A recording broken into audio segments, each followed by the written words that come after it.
Have you ever looked back at the way people used to speak in Britain and realized just how sharp we could be without ever actually raising our voices? Back in the 50s, 60s, and 70s, Britain didn't need shouting or swearing to put you in your place. Just a tone, an eyebrow, and a teacup quietly setting down. And you knew you'd made a mistake. Politeness was our armor, softness was our disguise, and the insult was surgical.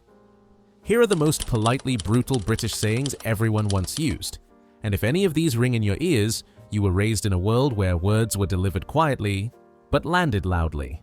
And yes, we're saving some beautifully deadly ones for the end. Number 1. Bless your heart. If you heard this growing up, you already know. You were not being blessed. This was not an expression of affection or admiration. It was the spoken equivalent of someone patting you gently on the head while quietly thinking, "Oh dear, you really haven't got a clue, have you?" It was usually said by older women with immaculately set hair, pearls, and the ability to crush your soul while adjusting their handbag strap. They smiled, they nodded, they tilted their heads slightly. And you stood there, smiling back, realizing only later that you had just been politely demolished. Number 2. You do try, don't you? This one lived in school corridors and family dining rooms. It floated out of teachers' mouths as you proudly handed in homework with the wrong answers cheerfully underlined. It came from mums watching you attempt to fix a plug or cut the grass in patterns the neighbors would later discuss behind lace curtains. It meant you are putting in effort and absolutely none of it is delivering results. Not angry, not cruel, just profoundly, devastatingly honest, delivered with a sigh and a smile so gentle it somehow hurt more. Number 3. Well, you're brave. A sentence that sounded encouraging but had the emotional weight of a rotten tomato lobbed from 10 paces. You'd walk into the room wearing a new home-sewn outfit or a fringe you cut yourself after watching a television star, and before you even spoke, someone would smile sweetly and say it, "Well, you're brave." Translation: This is dreadful, but what courage you have, coming out in public like that. It was usually followed by a sip of tea and a long pause, the pause doing most of the damage. Number 4. He's quite the character. This one was reserved for boys who climbed trees they shouldn't, yelled things they shouldn't, and once tried to ride the neighbor's dog like a horse. Said in living rooms, school gates, and church halls, always with a tone of weary admiration mixed with deep concern. It meant, he's exhausting, unpredictable, socially questionable, and yet, somehow, we love him. Every family had one, many families had several, and if you weren't sure who the character was, well, it might have been you. Number 5. A bit much, isn't it?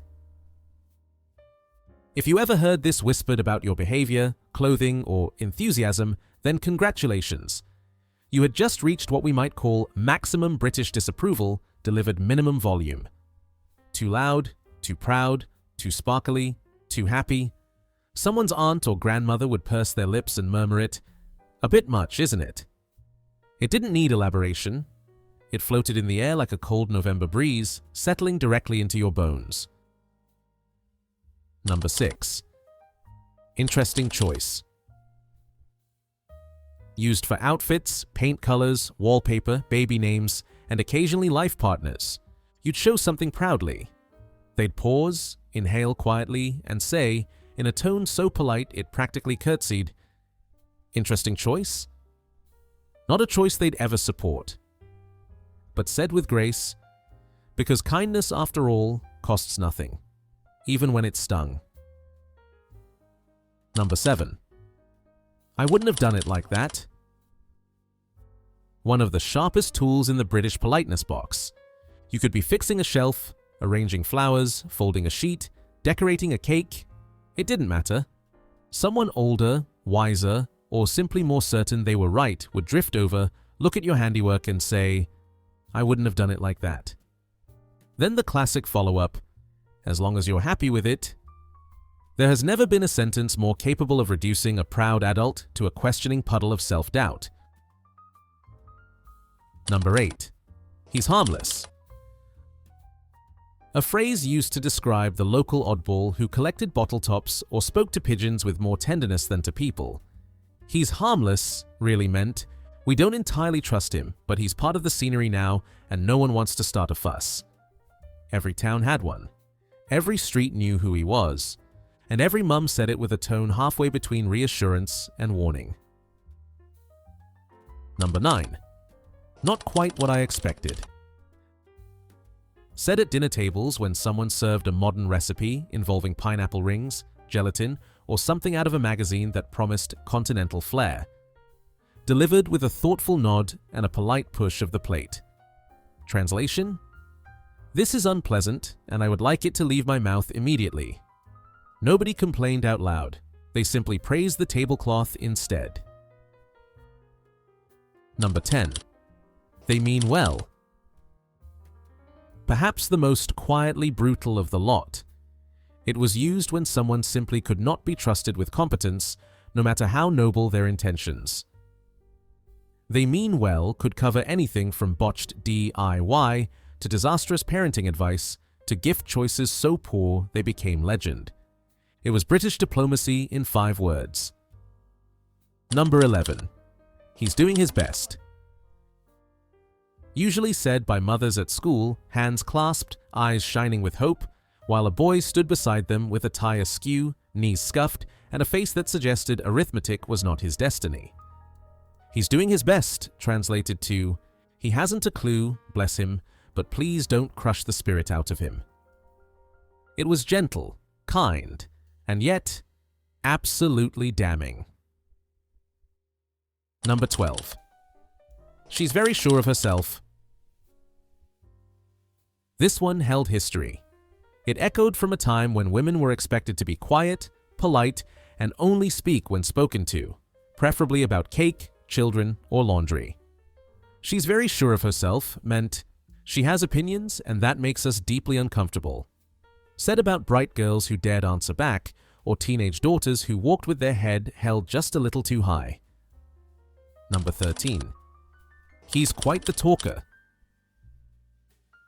Oh, how this one hurt when you heard it about yourself. A polite way of saying, he never stops talking and we are tired.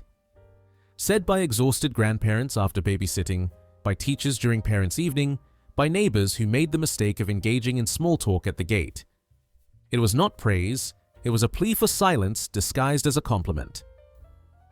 Number 14. That's ambitious. This was for dreams, big dreams, the kind children had when they were young and foolish enough to believe anything was possible. You'd declare your intention to be a pop star, a pilot, or own property before retirement age. That's ambitious, they'd say, patting your hand gently, already picturing you working in a bank instead. Number 15. She's very creative. Ah, the national anthem of every spirited child.